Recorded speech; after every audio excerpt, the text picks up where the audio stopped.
Welcome to NR biology YouTube channel. ఈరోజు మనము daily current అఫైర్స్లో భాగంగా ఈరోజు వచ్చినటువంటి కొన్ని ముఖ్య అంశాల గురించి చర్చిద్దాం.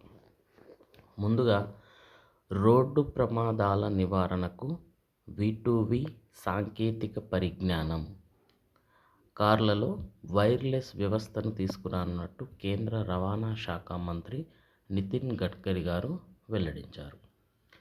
డ్రైవర్కు రియల్ టైంలో సమీపంలో ఇతర వాహనాలు, స్పీడు, ప్రమాదకర ప్రాంతాలు తదితర వివరాలు పంపించి తగిన హెచ్చరికలు చేయడానికి ఈ సాంకేతిక పరిజ్ఞానాన్ని ఉపయోగిస్తున్నట్టు రవాణా శాఖ మంత్రి నితిన్ గడ్కరీ గారు తెలిపారు.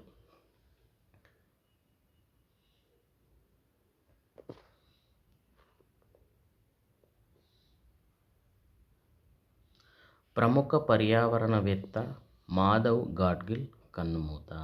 పశ్చిమ కనుమల పరిరక్షణ కోసం పోరాటం చేసినటువంటి ప్రముఖ పర్యావరణవేత్త మాధవ్ గాడ్గిల్ గారు నిన్న కన్నుమూశారు. ఇతను పశ్చిమ కనుమలలోని జీవ వైవిధ్యాన్ని కాపాడడంలో ఆయన చేసిన కృషికి గాను ప్రపంచవ్యాప్తంగా గుర్తింపు పొందింది. ఇతను 1942లో మహారాష్ట్రలోని పూణేలో జన్మించారు. ఇతను బెంగళూరులోని ప్రతిష్టాత్మక Indian institute of sciences centre for ecological sciences వ్యవస్థాపకుడిగా సేవలందించారు. ముఖ్యంగా ఇతను పర్యావరణ వ్యవస్థను కాపాడడానికి పశ్చిమ కనుమలలో చాలా తీవ్రంగా కృషి చేశారు. 2010లో ఇతని పేరు మీద గాడ్గిల్ కమిషన్కు చైర్మన్గా వ్యవహరించి పలు సాహసోపేతమైన శాస్త్రీయమైన సిఫార్సులను కూడా చేశారు. 2024లో అత్యున్నత పర్యావరణ పురస్కారం ఛాంపియన్ ఆఫ్ ఎర్త్తో ఐక్యరాజ్య సమితి ఇతన్ని గౌరవించింది. అలాగే భారత ప్రభుత్వం కూడా పద్మభూషణ్, పద్మశ్రీ, పద్మవిభూషణ్, టైలర్ ప్రైజ్, పర్యావరణ రంగంలో నోబెల్ లాంటిది. ఇలాంటి ఎన్నో పురస్కారాలు గాడ్గిల్ గారు అందుకున్నారు. ఇది మాధవ్ గాడ్గిల్ పర్యావరణవేత్తకు సంబంధించిన వార్త. అలాగే ఏప్రిల్లో పాఠశాల విద్యార్థి ఆవిష్కర్తల సదస్సు. పాఠశాల విద్యార్థుల నుంచి సమాజానికి ఉపయోగపడే కొత్త ఆవిష్కరణలు రాబట్టే లక్ష్యంతో ప్రభుత్వం ఏప్రిల్ నెలలో ఆవిష్కర్తల సదస్సు నిర్వహించనున్నట్లు తెలిపింది.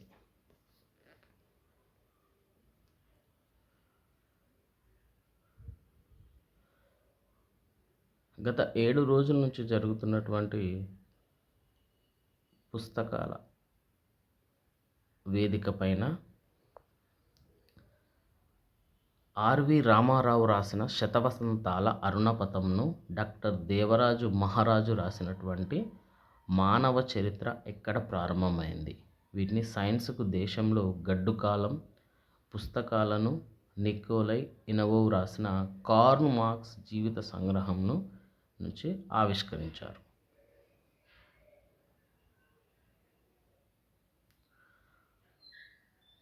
ఆవకాయ్ అమరావతి ఫెస్టివల్ నిన్నటి రోజు ప్రారంభమైంది. ఈ ఉత్సవంకు ముఖ్య అతిథిగా డెన్మార్క్ రాయబారి హెడ్వే డెల్ఫీ హాజరయ్యారు.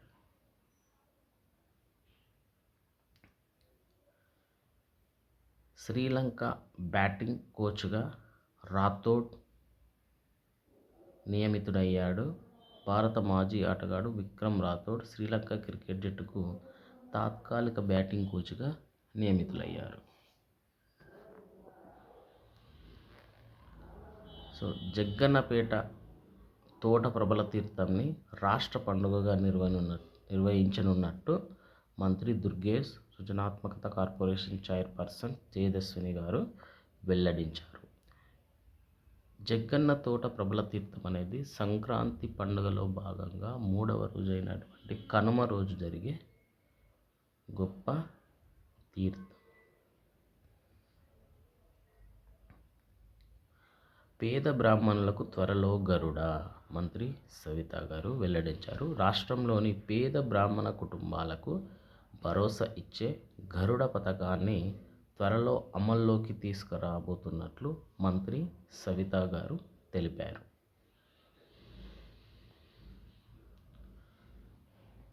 ఆయుధాల రేంజ్ను పెంచే రామ్జెట్ అనే అదనపు సాంకేతికతను మద్రాస్ ఐఐటి వారు ఆవిష్కరించారు. సో దీనిని ప్రయోగాత్మక పరీక్షించి విజయం సాధించామని, ఈ సాంకేతికతకు రామ్ జెట్గా నామకరణం చేశామని ఐఐటి మద్రాస్ ప్రకటించింది. ఎన్నికల నిర్వహణపై 21న అంతర్జాతీయ సదస్సు నిర్వహించినట్టు సిఇఓల భేటీలో అయిన ఈసీ ఎలక్షన్ కమిషన్ తెలియజేసింది. సో ఇక్కడ ప్రజాస్వామ్యం ఎన్నికల నిర్వహణపై భారత అంతర్జాతీయ సదస్సు అనే అంశంపై చర్చించనున్నారు. ఇక్కడ థీమ్ ఖచ్చితంగా గుర్తుపెట్టుకోవాలి. ఏ థీమ్ పైన మనకు అనేది క్వశ్చన్స్ వచ్చే అవకాశాలు ఉన్నాయి. వయోజనుల్లో వయసుతో పాటు పెరిగే ఉబకాయ ముప్పును శరీర ఎత్తు, బరువు నిష్పత్తుల కన్నా నడుము ఎత్తు కొలతల నిష్పత్తిలో ఖచ్చితంగా తెలుసుకోవచ్చని షెఫీల్డ్ అండ్ నాటింగ్హామ్ విశ్వవిద్యాలయ పరిశోధకులు వెల్లడించారు. వీరు 2005 నుంచి 2021 మధ్య ఇంగ్లాండ్ ప్రజల ఆరోగ్య సర్వే డేటాను ఆధారంగా ఈ యొక్క నిర్ధారణకు రావడం జరిగింది.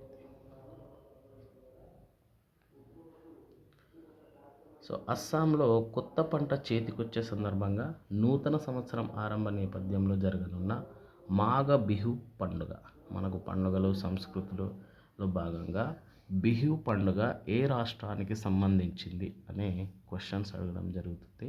సో బిహు పండుగ తెలుగు రాష్ట్రాల్లో సంక్రాంతిని పోలి ఉంటుంది.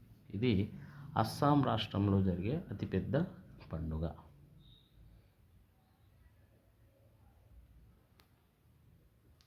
సో ఈ పండుగను పురస్కరించిన వీరు గడ్డి వెదురుతో నౌక రూపంలో తయారు చేస్తున్న దాన్ని బేలాగర్ అని పిలుస్తారు. ఈ బేలాగర్లను పండుగ మొదటి రోజు రాత్రి దహనం చేసి దాని చుట్టూ అస్సామీల సాంప్రదాయాన్ని ప్రదర్శించే విందులు, పాటలు, నృత్యాలతో సంబరాలు చేసుకుంటారు.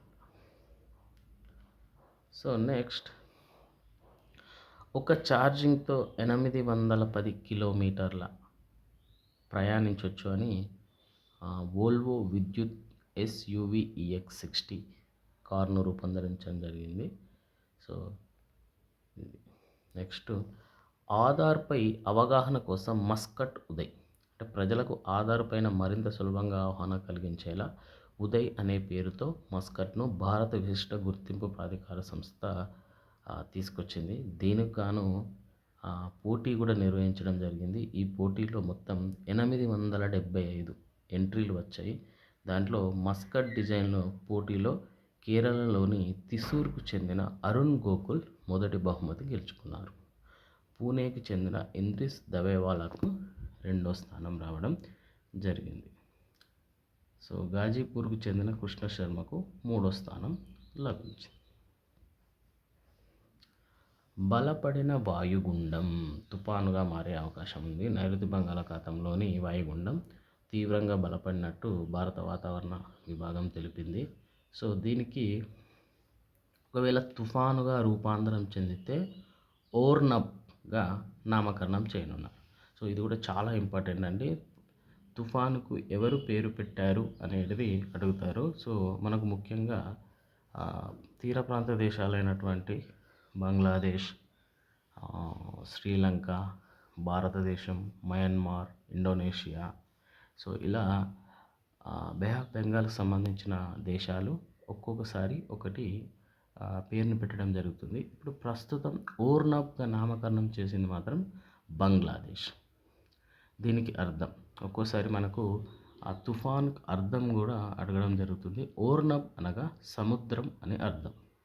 సో ఇది వాయువ్య దిశగా కదులుతూ శ్రీలంకలో పొట్టువిల్ ట్రింకోమలి మధ్యలో ఆ, శుక్రవారం రాత్రి తీరం దాటే అవకాశం ఉంది కాబట్టి సో రానున్న రోజుల్లో మనకు తుఫానుగా మారే అవకాశం ఉన్నట్టు వాతావరణ శాఖ తెలిపింది. దీనికి ఓర్నబ్గా నామకరణం చేశారు. దీనిని బంగ్లాదేశ్ సూచించింది. నెక్స్ట్ 12న క్యూబ్ షాట్ ఉపగ్రహ ప్రయోగం. హైదరాబాద్ గచ్చిబౌలిలోని బ్లూ బాక్స్ మాంటిస్సోరీ పాఠశాల విద్యార్థులు తయారు చేసిన క్యూబ్ షాట్ ఉపగ్రహాన్ని ఈ నెల 12న పిఎస్ఎల్వి C62 ద్వారా ప్రయోగించనున్నారు. ఇది అంతరిక్షంలో 450 కిలోమీటర్ల దూరం వరకు ప్రయాణించి వాతావరణ వివరాలను అందిస్తుంది. సో ఈ క్యూబ్ షాట్ PSLV-62 మిషన్లో ఇస్రో అధికారికంగా చేర్చుకొని దీనికి శాటిలైట్ బ్లూ బాక్స్ 1 అని పేరు పెట్టాము.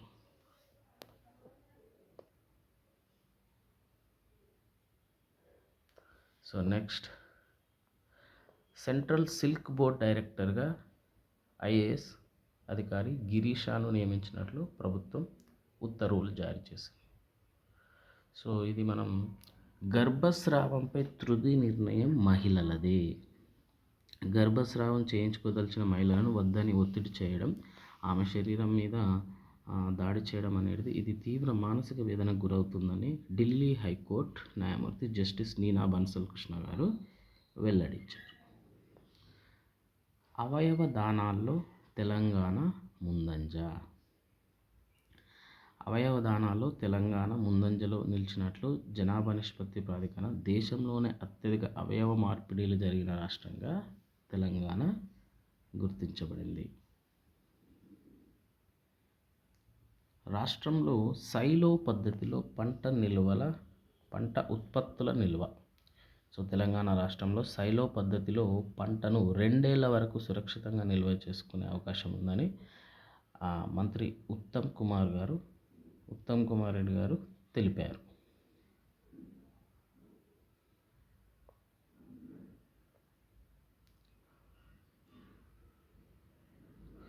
ఫిబ్రవరి 17, 18వ తేదీల్లో బయో ఏషియా సదస్సు నిర్వహించనున్నట్లు మంత్రి శ్రీధర్ బాబు తెలిపారు. So tech bio unleashed AI automation and biology revolution అనే థీమ్తో నిర్వహిస్తున్నట్లు తెలంగాణ రాష్ట్ర IT మరియు పరిశ్రమల శాఖ మంత్రి దుద్దిల్ల శ్రీధర్ బాబు గారు తెలిపారు.